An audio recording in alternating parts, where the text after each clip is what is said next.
April 14, 1912, 11:40 p.m. The North Atlantic is dead calm.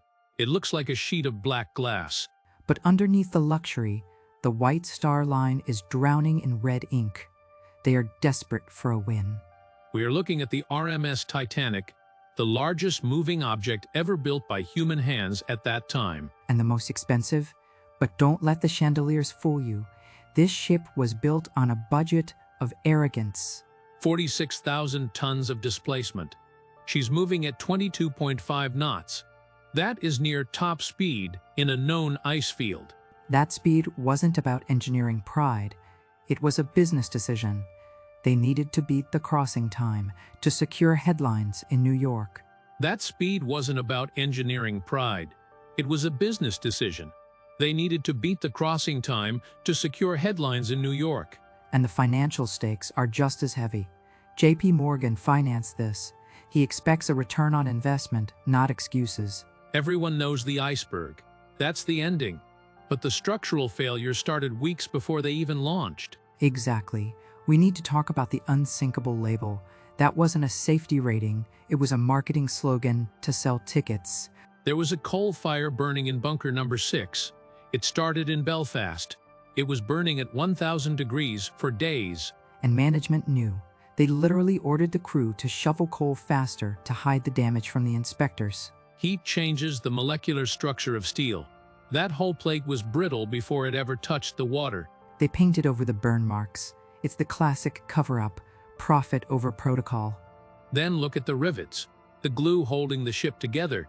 They used number 4 iron for the bow and stern. Which is a nice way of saying cheap iron, high slag content. It's weak, it saves money, but it snaps under pressure. So when the impact happens, the hull doesn't just bend, it unzips. And why were they going that fast? Bruce Ismay, the chairman, is on board. He's in the captain's ear every dinner. Captain Smith is experienced, but he's ignoring the data. 6 ice warnings that day, 6. He's treating the Atlantic like a highway. Efficiency is the priority, slowing down costs to coal. The lookout doesn't even have binoculars. They are locked in a cabinet, and the key is back at the port. A logistical error that costs billions in today's money. $2 for a key could have saved the ship. The water conditions created a cold water mirage, a false horizon. It hid the iceberg until it was too late. Nature set the trap, but corporate negligence walked right into it. 37 seconds. That's all the time they had from iceberg, right ahead to impact. And 16 lifeboats for 2,200 people. Do the math.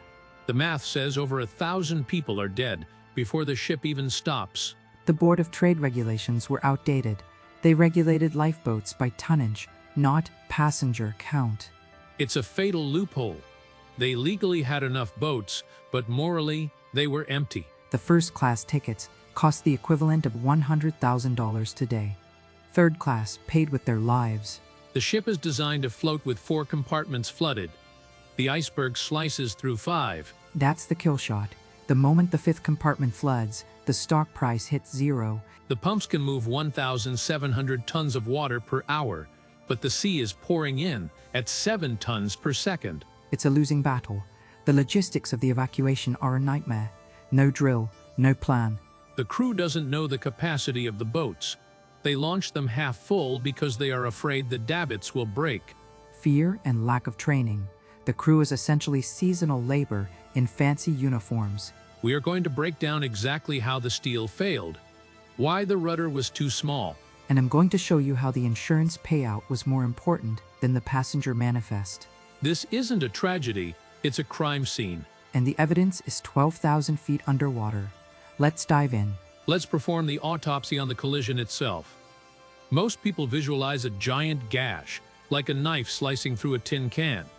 But forensic analysis of the wreck proves that didn't happen. If the iceberg had actually sliced the steel, the ship might have flooded more slowly. What actually happened was a series of small, brittle fractures. The iceberg scraped along the starboard side, and the impact didn't cut the plates. It buckled them. The steel bowed inward, and the rivets, which were the weakest point in the entire structure, just popped their heads off. It was like unzipping a jacket. The seams failed. and the water rushed in through thin gaps that totaled less than 12 square feet in area.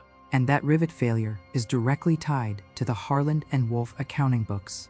At the time, there was a massive shortage of high-quality steel rivets in the UK. Instead of waiting for the stronger material, which would have delayed the launch and cost the White Star Line millions in lost ticket sales, they switched to best iron for the curved sections of the hull. It sounds premium, but best was actually a grade-free material with a high concentration of slag. Slag makes iron brittle in freezing temperatures. They literally fastened the ship together with material that turns into glass when it hits ice-cold water. They saved money on the rivets, but it cost them the ship. We also have to talk about the hydrodynamics of the crash. First Officer Murdoch made a fatal decision. He tried to steer around the iceberg while reversing the engines. This is a nightmare for physics. The Titanic had a setter propeller that was powered by a turbine, meaning it could only rotate forward, not in reverse. When they threw the engines into reverse, that setter propeller stopped dead, cutting off the flow of water over the rudder. The ship lost its steering ability right when it needed it the most. If he had just rammed the iceberg head-on, the bow would have crumpled. 100 feet of steel would have crushed, but the watertight bulkheads would have held. The ship wouldn't have sunk. But no captain or first officer is going to ram an iceberg on purpose when they have a ship full of millionaires. It's a career-ending move, even if it's the right engineering choice. Murdoch was fighting human instinct and corporate pressure. He tried to save the paint, and in doing so, he doomed the vessel. Furthermore, the lookouts didn't have binoculars. Why? Because of a logistical shuffle at the port in Southampton. The officer with the key to the binocular cabinet was transferred off the ship at the last minute and accidentally took the key with him. No one wanted to break the lock because destroying company property was a disciplined offense. Bureaucracy blinded the ship.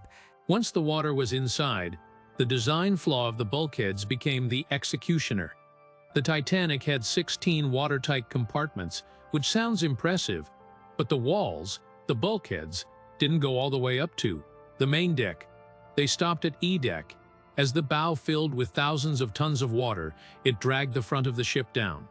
The water reached the top of the first bulkhead and simply spilled over into the next. One, exactly like filling an ice cube tray.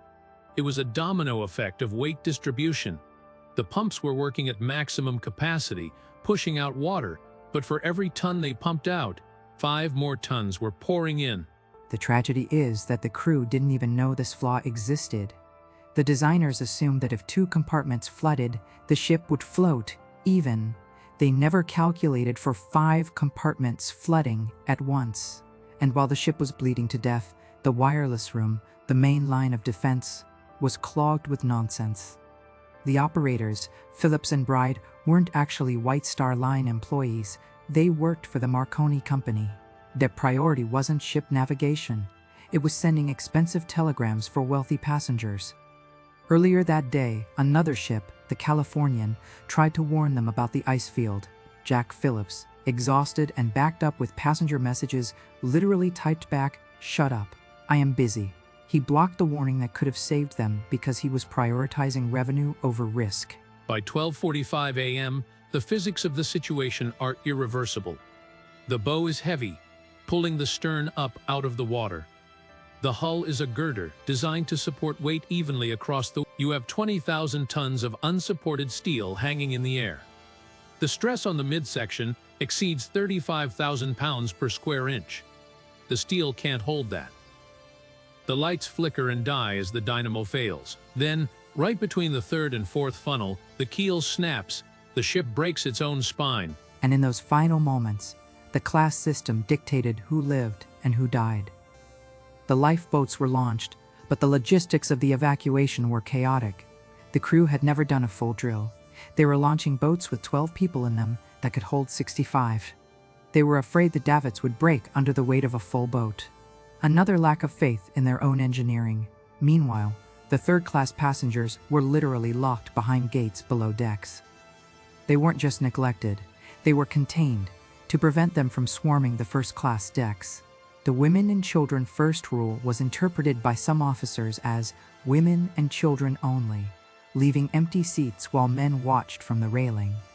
It wasn't just a disaster, it was a systemic culling of the poor. When the stern finally slipped beneath the surface at 2:20 a.m., the immediate threat shifted from crushing steel to thermal shock.